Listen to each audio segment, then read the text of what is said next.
and tight, can you see it? Streaming the truth live from where they decree it.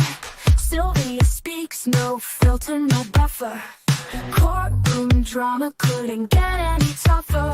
When the gavel's first bang, to the witness turns tears. Sylvia's lens captures all your hopes and fears. Uploading justice one trial at a time. Tune in every moment, edges sublime. Welcome to the Sylvia Show, oh yeah. She's got the inside scoop, don't you care? With every verdict, the suspense does grow. So hit subscribe, let's start the show. Welcome to the Sylvia Show, oh yeah. She's got the inside scoop, don't you care? With every verdict, the suspense does grow. So hit subscribe, let's start the show. Faces tell stories, the courtroom can't hide. Sylvia's insights cut through the divide. From jury talks to the lawyer's secret. In Sylvia's world, you know you'll need it. Behind the scenes where whispers are loud, her lens reveals the truth in the crowd. Courtroom secrets laid bare to see. Stay curious with Sylvia Spree. Every objection, every sharp retort, Sylvia's there to give you the report. Exclusive footage no one else can snag. From catchy headlines straight to the tag. Welcome to the Sylvia Show, oh yeah. She's got the inside scoop, don't you care?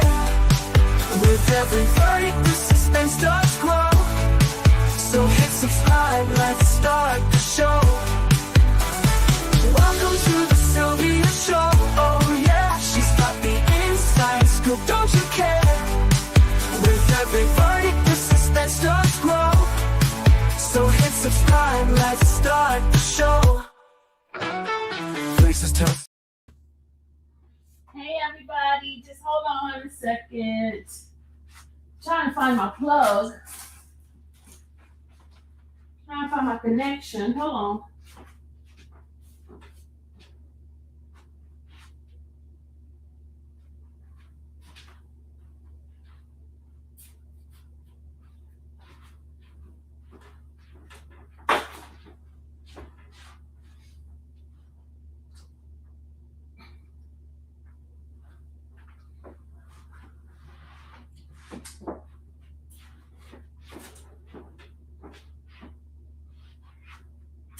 Trying to find my plug so I can plug my phone.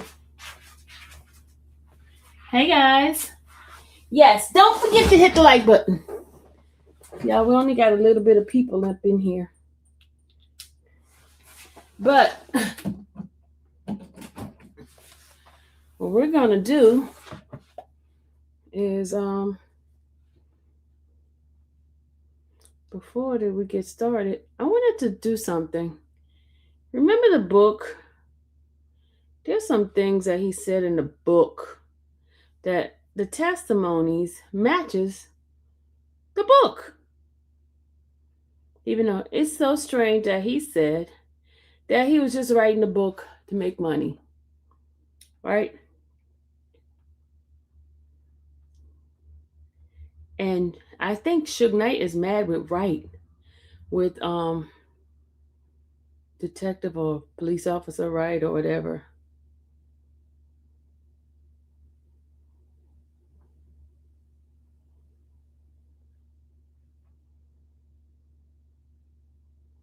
Hold on a second. Let me just play something from the book.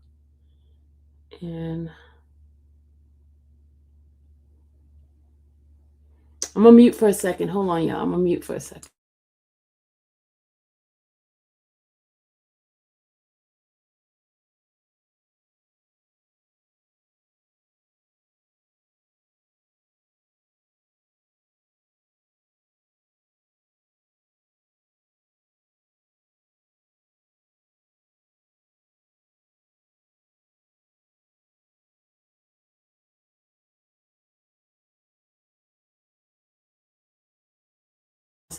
And after that, Pat Bernard started working as an informant with the Major Task Force.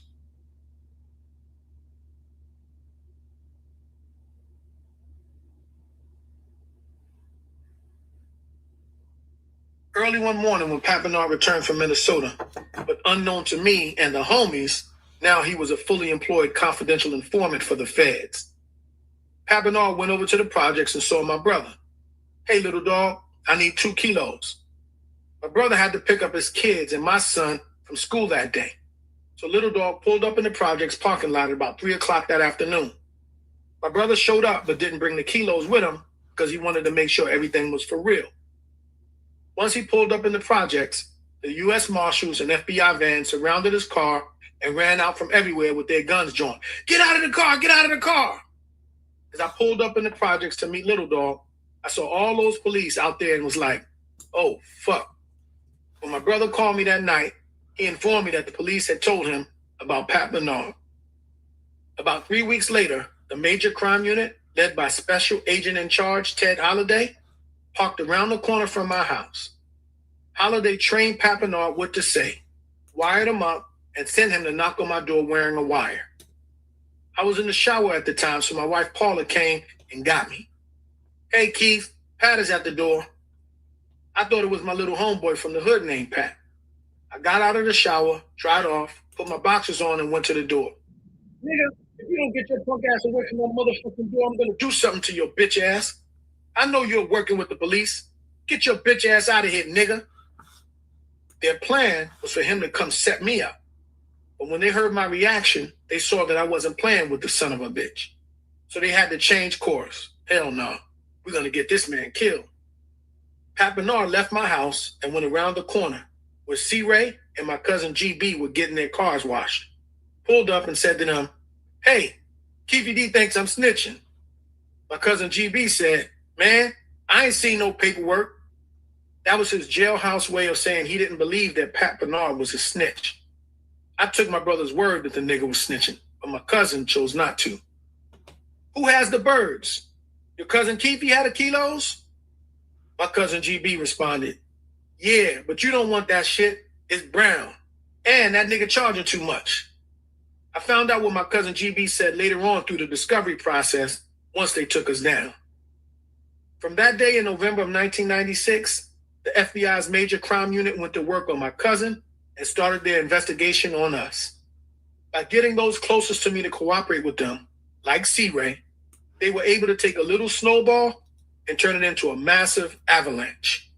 Ultimately, what they wanted to know with certainty was who killed Tupac and Biggie. I was on the run for 4 months after they raided my house from the Biggie murder investigation when I received a call from my attorney, Edie Fowle. I just talked to Detectives Poole and Hooper from LAPD.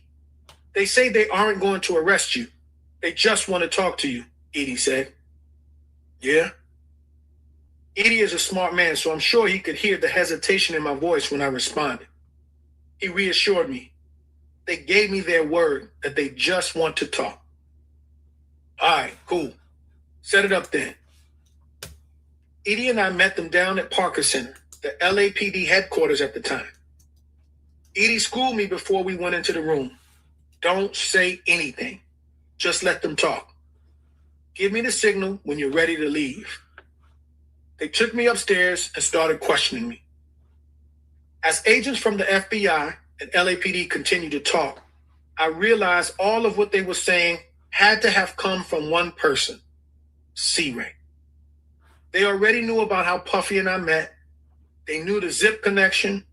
They knew who was in the car in Vegas and where everybody was sitting in the car. Everything.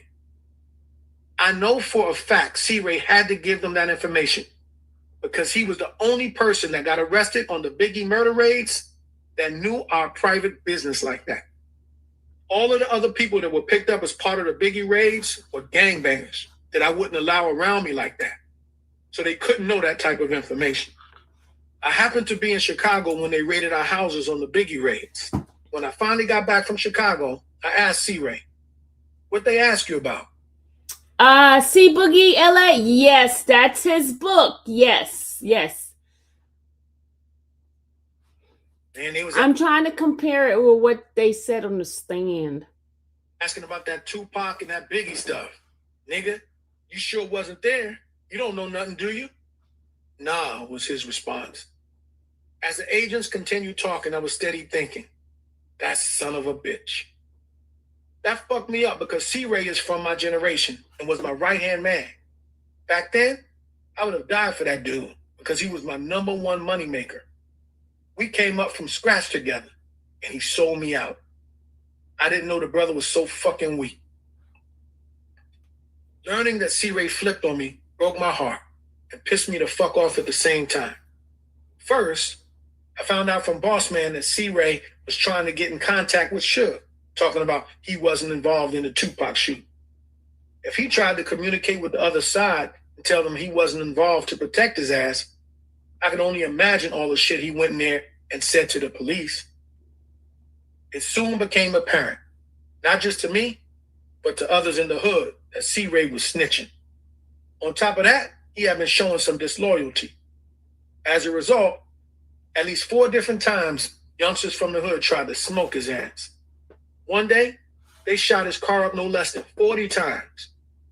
No one would have ever known that Southside did that shit either, especially after his neighbor got shot 35 times. It would have looked like it was a hit from the other side. I don't know how he got up out of there alive. He called me after that and asked, Keefe D, you sick the little homies on me? Nah, I ain't sick the homies on you. You brought that on yourself. When I heard the information the police already had, I made my rehearsed hand signal to Edie, which meant it was time to get me the fuck up out of there. Edie cut the interview. I have other engagements, gentlemen. Sorry, but we have to go. On my way out the door, LAPD Detective Poole said, you think you were hiding from us? We knew where you were the whole time. We're going to take these pictures to New York. And if they identify you as the killer, we're coming to get your ass. Cool. I'm not worried about that because I know I ain't doing motherfucking thing. I ain't did shit. When Detective Poole said that they knew where I was the whole time is the moment I realized they had to have tapped my cousin Speedo's phone. They had chased me out of the frying pan into the fire. In July, my cousin Speedo came by and said, yo, cuz, I need some work. All right, meet me at my boy Sambo's over at Willowbrook Tracks. I jumped in my dad's car and went over to the location. Sambo and I were in front of his apartment building when Speedo pulled up in his van. I noticed as he pulled up that the van didn't have any side view mirrors. I pulled 2 briefcases full of money out of the van, $280,000 to be exact, and handed them to Sambo. Sambo said, come back in an hour and I'll have the shit ready.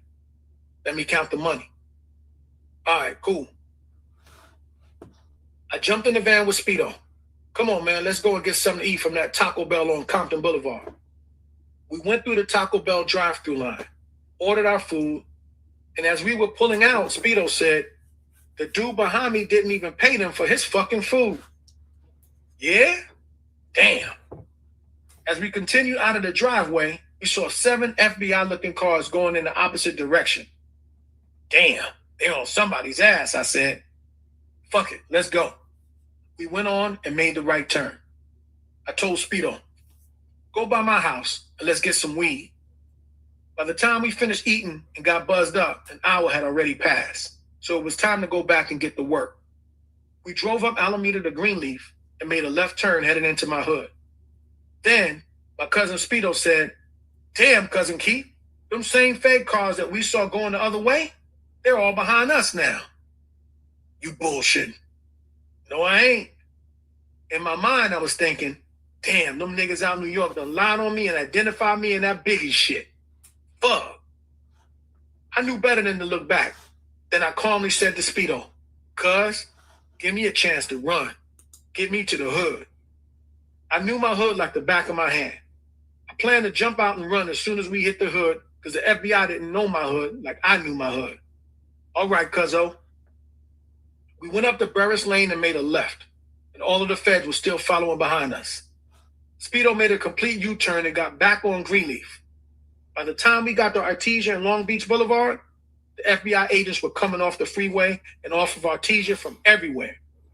By then, the police car with the cherries on top was behind us and lit us up. My cousin Black was in the back of the van with Speedo's kids. They got us all out of the van and had us lay down in the middle of the street, handcuffed us, and threw us in the back of an LAPD car. They took all three of us, Speedo, Black, and myself, upstairs at the station on 108th Street and handcuffed us to a bench.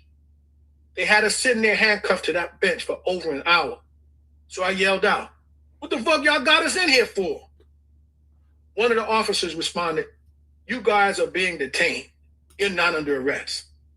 By 4 o'clock in the afternoon, I was going crazy. This is against my civil rights. This shit is wrong. Because we had been in there from 10 o'clock that morning to 4 o'clock in the afternoon. They had my phone and my beeper on their desk, and they both kept buzzing and going off.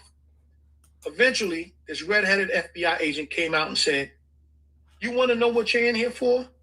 Yeah, motherfucker. Y'all have been moving large quantities of cocaine out of Jordan Downs housing projects." He looked at Speedo, pointed at him, and said, "You have 20 years coming, buddy." Then he looked at me and said, "You have on a Rolex watch, Sperry boat shoes, and $10,000 in your pocket. But you have a yacht or something?" Then he started laughing. "We're still trying to figure out who you are." When he got to my cousin Black, he said, "You ain't nothing but a gangbanger. You don't have anything to worry about. You'll be going home soon." Another hour passed and they finally came and took the handcuffs off and released us. When we got back to the van, we were rummaging through it, looking for the 45 Glock I had and the 40 Speedo had left inside. "Shit, them bastards took my damn gun," I said. And Speedo said, "Them motherfuckers done took my shit too." Both of our guns and the weed we had left inside were gone. I called my wife and she answered, "You all right? We were worried about y'all." "Yeah, we good. Come pick me up at Speedo's house." Before we left, I told Speedo, "We're going to wait until tomorrow to go get that shit from Sambo. We need to let it cool off. Let them people go on about their business." I got home about 6:30 p.m. and my phone rang. It was Cousin Speedo. "Damn, Cousin Keefe." All right, y'all. I am about to take my butt on to work, but I wanted to let you guys know we're going to listen to this book and we're going to match it with what testimonies that they're giving. And when I get back home, let's do that because today I have to get to work early. So I'll see you guys later. Okay. Later. Bye. Bye, guys. I got to change it to, I got to change this title. Hold on. Let me change it on title. Let's see.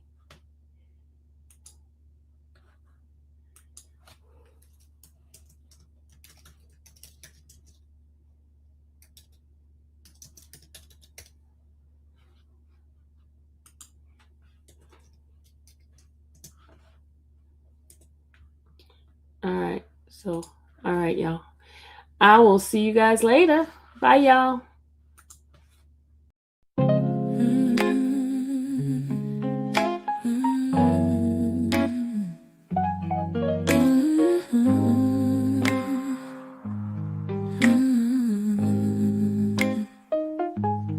Thank you for watching the infamous Sylvia channel, where laughter and fun make up our panel. Together we build this digital spree. We appreciate you and our growing family. With mods by our side and chat flowing free in this online space. It's just you and me, we laugh until tears roll down like the rain. In this virtual world, you ease all my pains. We're a family, not just a show. Every click and comment makes us grow. Mods and chat, keeping the vibe so right. Together we shine like stars in the night.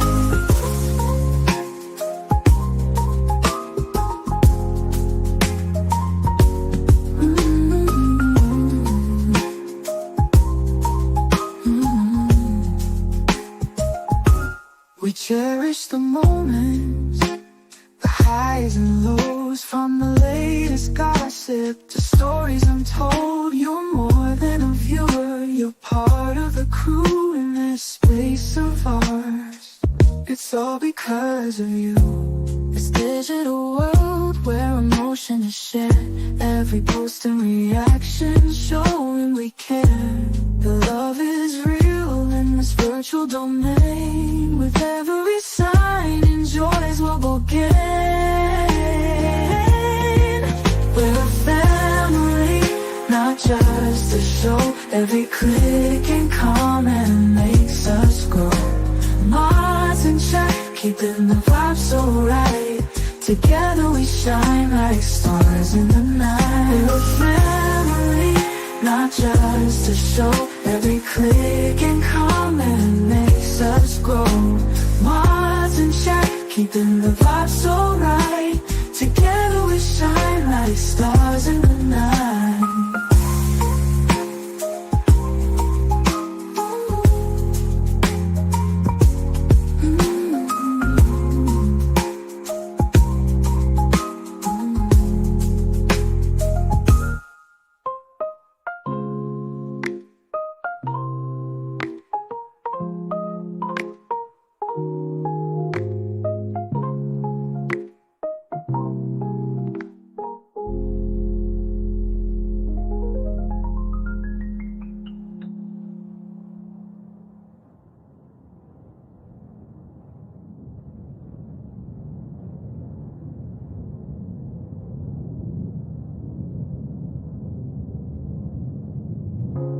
This digital world where emotion is shared, every post and reaction showing we care. The love is real in this virtual domain. With every sign, enjoys what we'll gain. We're a family, not just a show. Every click and comment